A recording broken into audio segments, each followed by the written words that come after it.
সবার প্রতি আন্তরিক ভালোবাসা, প্রীতি এবং শুভেচ্ছা। আমি তোমাদেরকে গতকাল প্রথম শ্রেণী গণিতের যুগের ধারণা দিয়েছি, তার আগের দিনও গণিতের যুগের ধারণা দিয়েছি। আজকে আমি তোমাদেরকে আরেকটা যুগের ধারণা দিব, তবে শূন্য সম্পর্কে বুঝাবো, অর্থাৎ সেই শূন্যর গণিত যুগ অঙ্ক শেখাবো। আশা করি তোমরা শূন্য ধারণাটা আজকে বুঝতে পারবে।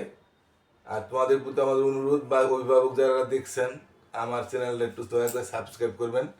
সাবস্ক্রাইব করতে তো আর কোনো অর্থ লাগে না, একটু কষ্ট করবেন, শিক্ষক হিসাবে আমার এই প্রতি দাবি। ঠিক আছে, আর যদি আমার চ্যানেলটা একটু ভালো লাগে বা একটুখানি, তাহলে একটু লাইক, শেয়ার, কমেন্ট করবেন। সকাল ভালো থাকেন, ধন্যবাদ। আমি আজকের পাঠ শুরু করছি। এখন আমি তোমাদের একটা বাক্স দেখাচ্ছি।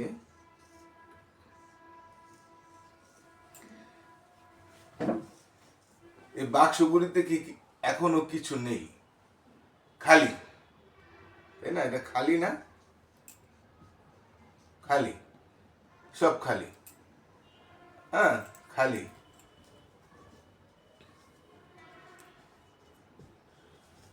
মানে কিছু নেই এখানে, আমরা কিছুই নেই। এই যে এখন আমাদের কিছু নেই, আমার আমার হাত দেখতে পাচ্ছ তোমরা, এই হাত দুটা কি? এই হাতে কিছু আছে? কিছু আছে? নেই। তার অর্থাৎ আমার শূন্য। তার অর্থাৎ কি? শূন্য মানে কিছু নেই। এই কিছু নেই মানে শূন্য। আমার তোমরাদের বলছি যে সংখ্যা প্রতীক আছে আমাদের 10টা। হ্যাঁ, 0, 1, 2, 3, 4, 5, 6, 7, 8, 9, এই সংখ্যা প্রতীক মোট 10টা। কি কি সংখ্যা প্রতীক? 0, 1, 2, 3, 4, 5, 6, 7, 8, 9, মোট 10টা। 1, 2, 3, 4, 5, 6, 7, 8, 9 আর 0। এখন এই ভাই শূন্যর কিন্তু এখানে যদি শুধু শূন্য দেই তাহলে শূন্যর কোনো দাম থাকে না, অর্থাৎ কিছুই নাই। কিন্তু ডান ধারে সংখ্যার ডান ধারে শূন্য বসলে সংখ্যার মান বেড়ে যায়, কিন্তু বাও ধারে শূন্য বসলে, আবার সংখ্যার বাও ধারে শূন্য বসলে শূন্যর কোনো মান থাকে না। যাই হোক, আমরা সেটা আমরা জানবো আরো ভালোভাবে। এখন আমি তোমাদের যেটা বলছি, শূন্য মানে কিছু নেই। এখানে যেমন কিছু নেই, তার মানে কি আছে? শূন্য। শূন্য মানে কিছু নেই। তা এখন আমরা যোগ অঙ্কের ক্ষেত্রে যদি কোথাও শূন্য দেখি, সেটাকে আমরা কোনো কিছু মনে করবো সেখানে কিছু নেই। তাহলে আমরা বুঝতে পারলাম যে শূন্য ধারণাটা। এখন আমরা যে যুগ অঙ্ক আমরা মোটামুটি শিখতে পেরেছি, তারপরে আজকে শূন্য দিয়া যুগ শিখাচ্ছি। ধরো আমরা 2 দিলাম, 0 দিলাম, এখানে একটা ঘর দিলাম 2। তা 2 এর সাথে কত যোগ হচ্ছে? তার অর্থাৎ কিছুই যোগ হচ্ছে না, মানে এটা শূন্য মানে কিছুই নাই। তাইলে কিন্তু আমার এখানে 2 থাকবে, তাই না? কারণ এখানে আমার কোনো সংখ্যা নেই, মানে কিছু নেই। এখানে 2টার সাথে আমি শূন্য যোগ করলাম, মানে আমি কিছুই যোগ করলাম না, 2 থাকলো। হ্যাঁ, যোগ মানে আমি আগেই বলছি, যোগ মানে হলো একত্রিত করা, মানে 2টার মাধ্যমে বা 3টার মাধ্যমে কত হয় তা একত্রিত করার নামে যোগ। এই ধারণাটা আমি তোমাদের দিয়েছি। আজকে আবার শূন্য মানে কিছু না। আচ্ছা, এবার যদি আমরা আবার 2 দিলাম কিন্তু 0 দিলাম, কিন্তু এখানে আবার আরেকটা 2 দিলাম, তাহলে এখানে 2 আছে, কিন্তু এখানে আমার কি শূন্য যুগ মানে কিছুই যোগ হচ্ছে না। হ্যাঁ, কিন্তু যোগ চিহ্ন দিয়ে আবার কিন্তু আমার এখানে 2 যোগ হচ্ছে। এখানে এই 2 এর তবে মান আছে, কিন্তু এই শূন্যর কোনো এখানে মান নেই। তাহলে আমার এই 2 আর এই 2 যোগ করতে হবে। তাহলে আমাদের কত হলো? 2 আরো 2, তা কত হলো? 1, 2, 3, 4। হ্যাঁ, 1, 2, 3, 4। হ্যাঁ, আমি এখানে যদি কলম নিতে পারি, যদিও আমরা পরীক্ষার সময় বা এভাবে সাধারণত করার সময় কলম এত নিয়ে যাওয়া সম্ভব নয়, তোমরা দাগ দিয়ে করবে। তবে বোঝানোর জন্য আমি আবার কলমও ব্যবহার করছি। এই 2 আর এখানে আছে 2। তা আমরা যে একত্রিত করলাম মানে যোগ করলাম, এটা কি আমি বলেছি তো আজকে আবার বুঝাতাম যে দুইটি আরো দুইটি, তাহলে 1 2 3 4, তাহলে আমার এখানে বসতেছে 4, আমরা 4 লিখতে পারি। এই আমরা আমি আগেও বলছি তোমরা হয়তো সংখ্যা প্রতীক মোটামুটি পারো। এখন তাহলে আমরা 4 হয়ে গেল,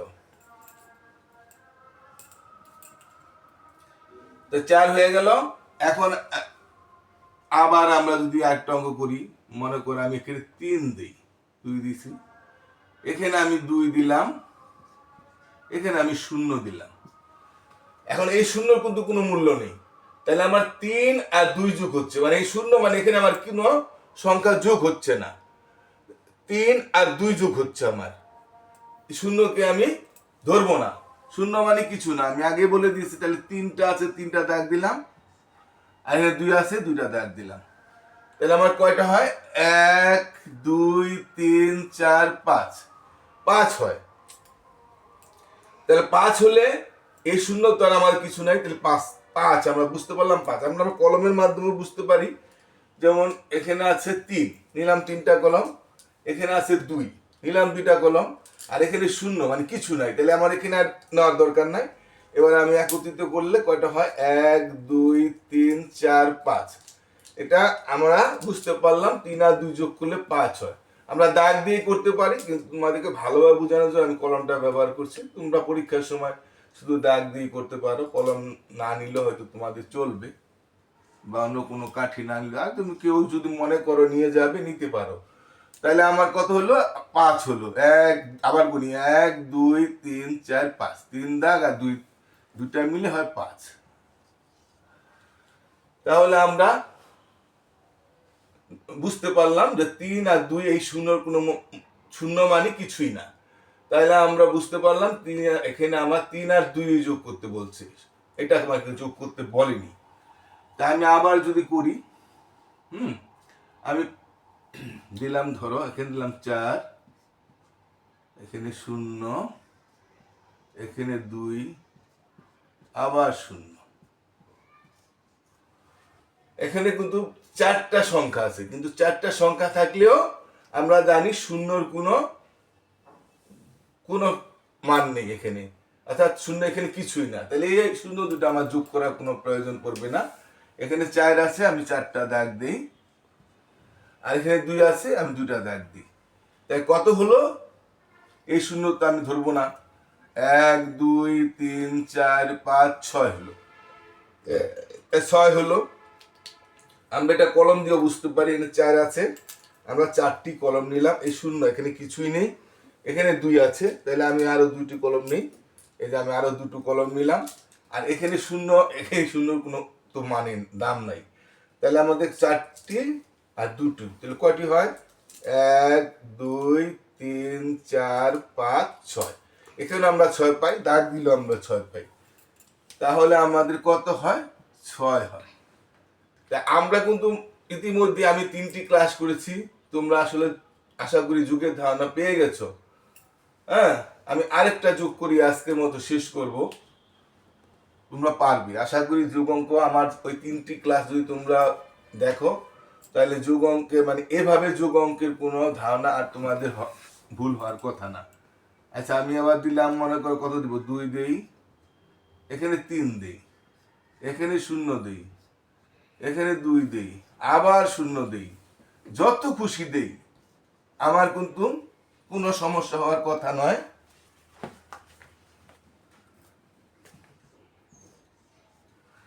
আচ্ছা, এখানে আছে 2, তাহলে আমি 2টা দাগ দিই। এখানে আছে 3, 3টা দাগ দিই। এখানে 0 মানে কিছুই নেই, কিন্তু এখানে আমার 2 আছে, তাহলে আমি 2টা দাগ দিতে হবে। কিন্তু এখানে 0, তার অর্থাৎ এখানে আমার কিছু সংখ্যা নেই, এটা আমার আর যোগ করতে হবে না। এখানে 0 আছে, একটু আমার কোনো যোগ করতে প্রয়োজন পড়ছে না, কারণ 0 মানে কিছু নাই, আমি তোমাদের বলে দিয়েছি। তাহলে এখানে কত হয়? আমরা যদি এখানে 2 2টা দাগ দিয়েছি, 3 3টি দাগ দিয়েছি, 2 2টি দাগ দিয়েছি, কত হলো? তাহলে আমার 1 2 3 4 5 6 7, 7। ঠিক আছে, তাহলে আমরা এখন মোটামুটি যুগের ধারণা শিখে গেলাম। এখন আমরা নিচে দিয়েও কিন্তু আমরা যোগ অঙ্ক করতে পারি। এই অঙ্কটা যদি আমরা এভাবে করি তাহলে দেখো এখানে শূন্য যদি দেই, এখানে ঘর দিলে ঠিক এভাবেই যোগ করবে। হ্যাঁ, 2 রইল, শূন্যর কোনো মূল্য নেই। এই অঙ্কটাকে আমরা আবার এভাবে করতে পারি, 2, তারপর দিয়েছিলাম 0, তারপর দিয়েছি 2, এভাবে এই যে যোগ চিহ্ন দিলাম, এটা তো তোমার যোগ চিহ্ন বলা হয়। অর্থাৎ এই শূন্যর কোনো দাম নেই, তাহলে 2 আর 2 হলো 4, একই হবে। আমি আর নতুন করে বুঝালাম না, কারণ আমি ইতিমধ্যে তোমাদের বুঝিয়ে দিয়েছি। আমি অঙ্ক এভাবে করলেও যে একই মান থাকে সেটা বোঝানোর জন্য আবার একটু দেখাচ্ছি।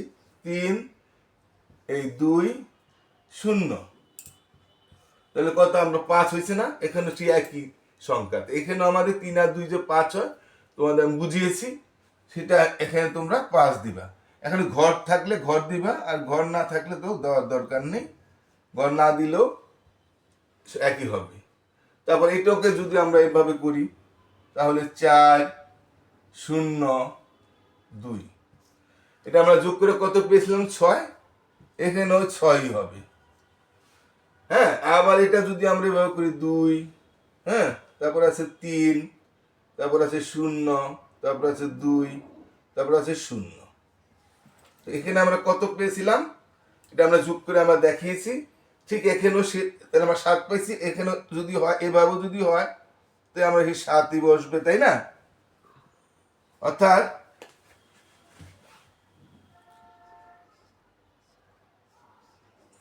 যোগ অঙ্ক দুই ভাবে হতে পারে, এভাবে থাকতে পারে, এভাবে থাকতে পারে, কিন্তু সংখ্যার মানের কোনো পরিবর্তন হচ্ছে না। হ্যাঁ, তাহলে আমরা আশা করি তোমরা এই 3টি ক্লাসের মাধ্যমে মোটামুটি যুগের ধারণা পেয়ে গেছো। আমি বই পেলে বইয়ে যেভাবে আছে সেভাবে আমি তোমাদের বুঝিয়ে দেব, এবং তোমরা বাড়িতে একটু চর্চা করো। আচ্ছা, বাড়িতে যদি তোমরা কেউ বাড়ির জন্য কি দুটো অঙ্ক দিয়ে দেবো? আমি কোনো সময় দিইনি, আজকে তোমাদের বাড়ির জন্য কটা অঙ্ক দিয়ে দিই, তোমরা বাড়িতে চর্চা করো, পারবা। তারপরও মানে সেটা তোমরা বইয়ের অঙ্ক করতে পারো, কি আমি আবার নিজে দিয়েও করতে পারো।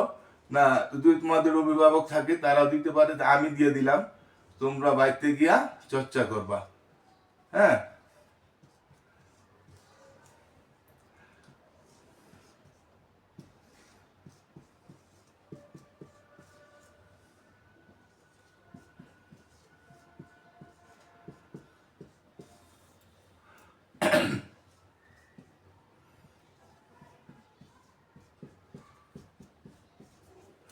এই অঙ্কটা এগুলো আবার এভাবে করতে পারো।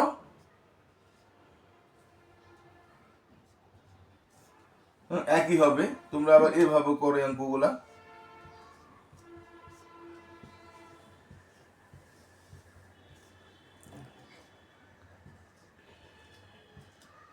হুম, এখানে যদি ঘর ঘর থাকে ঘর দিবা, আর ঘরে যদি না থাকে এভাবে দিতে পারো।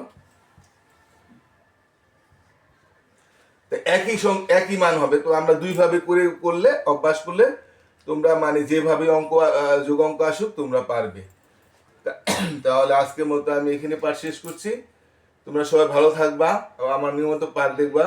আর বলছি তোমরা দয়া করে আমার চ্যানেলটা সাবস্ক্রাইব করবে। সাবস্ক্রাইব করতে তো আবার বলছি, সাবস্ক্রাইব করতে তো আর কোনো পয়সা লাগে না। আমি জানি না কবে সফল হতে পারবো। আপনাদের যদি যদি সাপোর্ট পাই, আপনাদের যদি দোয়া পাই, তাহলে হয়তো আমার পক্ষে হয়তো সফল হতে সম্ভব। ঠিক আছে, সবাই ভালো থাকেন, ধন্যবাদ।